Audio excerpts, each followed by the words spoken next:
একদিন ছোটবেলায় বাইজিদ বোস্তামি গভীর রাতে ঘুমিয়েছিলেন। হঠাৎ তার মা জেগে ওঠেন এবং পানি পানের ইচ্ছা প্রকাশ করেন। মা তার ছেলেকে ডাকলেন এবং বললেন, বাইজিদ, আমাকে একটু পানি এনে দাও। মায়ের ডাকে সাড়া দিয়ে বাইজিদ সাথে সাথে উঠে গেলেন এবং পানি আনতে গেলেন। কিন্তু বাড়িতে তখন পানি ছিল না। তিনি রাতের অন্ধকারে বাইরে গিয়ে পানি খুঁজতে বের হলেন। অনেক কষ্টে দূর থেকে পানি সংগ্রহ করে ঘরে ফিরে এলেন। কিন্তু ফিরে এসে দেখলেন তার মা ততক্ষণে ঘুমিয়ে পড়েছেন। তিনি মাকে ডাকতে চাইলেন না, কারণ এতে মায়ের ঘুমের ব্যাঘাত ঘটতে পারে।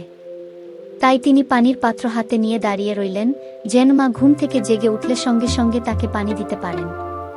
সারা রাত এভাবে দাঁড়িয়ে থাকার পর ভোরের দিকে মা ঘুম থেকে জাগলেন। বাইজিদ তখনই মায়ের হাতে পানি তুলে দিলেন। মা তখন বিস্মিত হয়ে জিজ্ঞাসা করলেন, বাইজিদ, তুমি কি সারা রাত এভাবেই দাঁড়িয়েছিলে?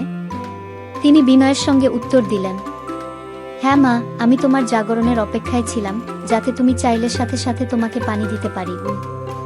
মা তখন আবেগে অভিভূত হয়ে বাইজিদের জন্য দোয়া করলেন, হে আল্লাহ, আমার এই ছেলেকে এমন উচ্চ মর্যাদা দাও, যা কোনো সাধারণ মানুষের ভাগ্যে জুটবে না। গল্পের শিক্ষা। মাতৃভক্তি। বাইজিদের গল্প আমাদের শেখায় যে মায়ের প্রতি ভালোবাসা ও দায়িত্ববোধ সবার উপরে থাকা উচিত।